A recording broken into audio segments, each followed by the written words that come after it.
Olá, boa tarde.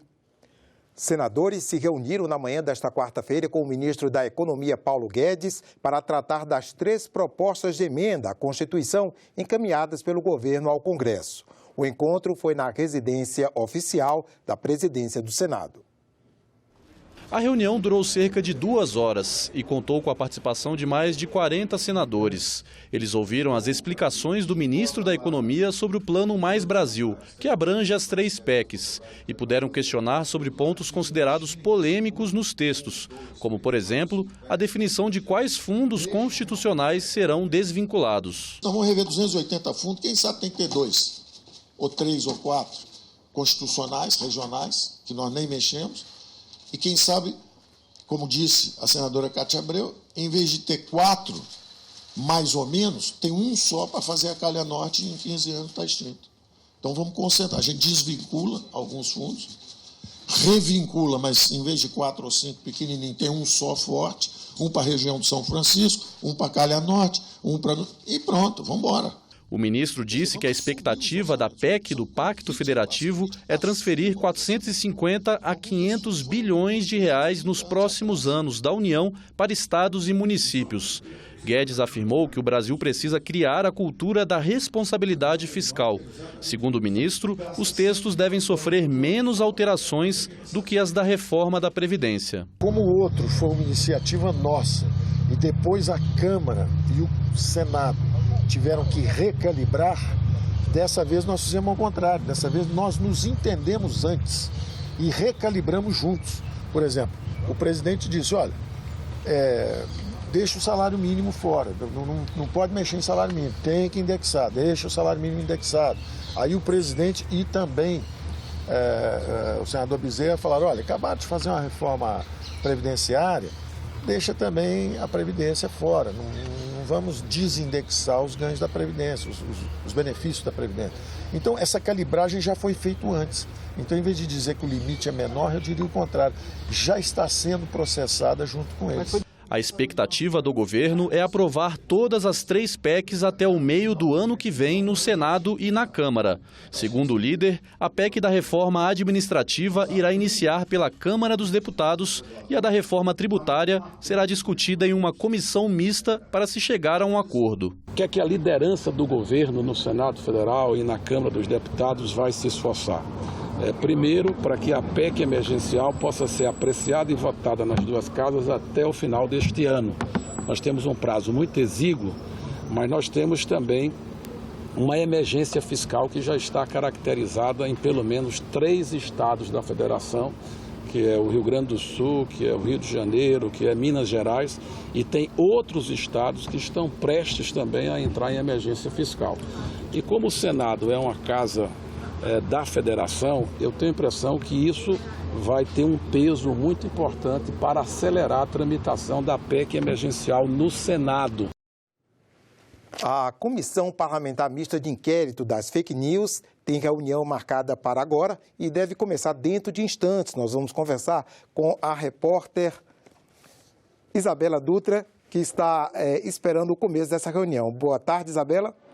Boa tarde, André. Boa tarde a todos. Como você disse, a reunião da CPI mista das fake news vai começar em instantes, mas antes disso eu vou conversar aqui com o presidente da CPI, senador Ângelo Coronel. Senador, quem deve ser ouvido hoje?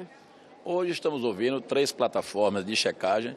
Eu acho que vai ser de grande valia, porque eles vão dar instruções, como é que faz essa checagem, para que a partir daí a gente possa começar a fazer os filtros com legislações duras para evitarmos que pessoas criem perfis falsos para depreciar as famílias e as instituições brasileiras. Então, o depoimento deles vai ser super importante. Na verdade, não será um depoimento, é como se fosse uma palestra que eles vão expor como é que funcionam essas checagens e a gente vê de que maneira a gente pode contribuir para melhorar ainda mais a checagem para evitarmos, repito, os perfis falsos. E qual o balanço que o senhor faz das audiências públicas da CPI até agora? Olha, a CPI está andando bem, já ouvimos, hoje estamos na 9ª sessão, ontem ouvimos mais um blogueiro do Terça Livre, ouvimos o Alexandre Frota, estamos catalogando, estamos esperando agora os inquéritos que estão na Polícia Federal para que possamos, com isso, nos debruçar com a equipe técnica para já começar a elaborar um pré-relatório, para não deixar tudo para a última hora.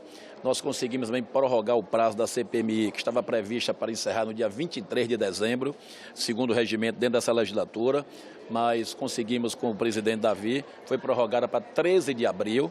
Teremos um intervalo no período do recesso parlamentar, mas depois do recesso, dia 1º de fevereiro, voltaremos com toda a carga para que a gente contribua com a sociedade brasileira para tirar esse mal que eu chamo o mal do século, que são os perfis falsos que deixam as instituições fragilizadas e as famílias também aviltadas. Já tem previsão de quem mais o senhor deseja ouvir na CPI?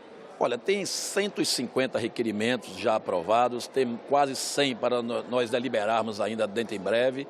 Então, se eu te falar aqui, uma série vai ficar difícil, mas eu sei que na próxima terça-feira será a ex-líder do governo Bolsonaro, a Joyce Halsemann, e depois deverá vir também mais plataformas que faz com que essas notícias se proliferem. Então, depois da Joyce, quarta-feira, talvez, não estou ainda certeza, fechando com provavelmente o Google, para começar a ouvirmos essas plataformas digitais.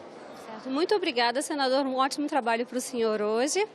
André, e a Comissão de Constituição e Justiça aprovou agora há pouco o relatório da PEC paralela da reforma da Previdência por 20 votos a 5. Lembrando que a PEC paralela é a que traz a possibilidade de estados e municípios adotarem as mesmas regras previdenciárias já aprovadas pela reforma principal. O relator, o senador Tasso Gereissati, complementou o relatório dele hoje com 3 emendas. Ele acatou 3 emendas. Uma delas prevê regras especiais para servidores públicos da área de segurança dos estados e municípios, como peritos criminais, agentes da ABIN e guardas municipais. Esses servidores terão, então, regras especiais nos estados e municípios. A segunda emenda acatada assegura a pensão por morte de 1 salário mínimo para estados e municípios que adotarem a reforma. E a terceira emenda acatada pelo relator, senador Tasso Gereissati, não volta a onerar setores da indústria que já foram reonerados em lei de 2018. A PEC paralela, esse relatório deve ir para a votação em plenário ainda hoje. Ele já está na pauta do plenário e nós vamos mostrar tudo ao vivo. André? Muito obrigado, Isabela. Repórter Isabela Dutra nos atualizando sobre esses últimos acontecimentos aqui no Senado. As possibilidades da Política Nacional de Biocombustíveis e recursos para fundos de saúde de estados e municípios. Assuntos que movimentaram outras comissões do Senado na manhã desta quarta-feira. A Comissão de Assuntos Sociais aprovou o projeto que destina 1% da arrecadação das loterias para os fundos de saúde estaduais e municipais. Isso viabiliza a alocação de recursos para gestores dos entes subnacionais, conforme as prioridades de saúde locais e regionais. E, sem dúvida nenhuma, irá complementar os recursos já tão parcos nos estados e municípios dos estados brasileiros. Outro projeto aprovado hoje vai permitir que mais de uma pessoa com deficiência, morando com a mesma família, possa receber o benefício de prestação continuada. Uma família que tenha 2 filhos, 3 filhos com deficiência, cada um deles tem que, na verdade, ter acesso ao BPC, o benefício da prestação continuada. E isso não pode constituir a soma de como renda familiar. É um benefício da pessoa individualmente. Na Comissão de Ciência e Tecnologia, uma audiência pública debateu a Política Nacional de Biocombustíveis, RenovaBio. Um programa de descarbonização do setor sucroenergético, no qual os segmentos que emitem combustíveis fósseis vão remunerar as usinas e as empresas que produzem energia renovável. Gera postos de trabalho país afora, né, que gera oportunidades de novos empreendimentos, que gera atividade econômica em todo o território nacional. Então, é fundamental que o RenovaBio, como um indutor, ele tenha um transbordamento que vai além da questão energética, que vai além da questão ambiental. A contabilidade da pegada de carbono do biocombustível ela é feita no ciclo de vida, desde a extração de recursos naturais até a queima do biocombustível nos motores. Então, essa emissão é contabilizada comparada à emissão do combustível fóssil equivalente. Então, por exemplo, nós comparamos gasolina com etanol ou diesel com biodiesel. Porque se a gente produzisse com a tecnologia da década de 70 a mesma quantidade de grãos que nós produzimos hoje, seria necessário triplicar a área desmatada. A tecnologia nos ajudou a sugar mais do mesmo lugar sem precisar de desmatar.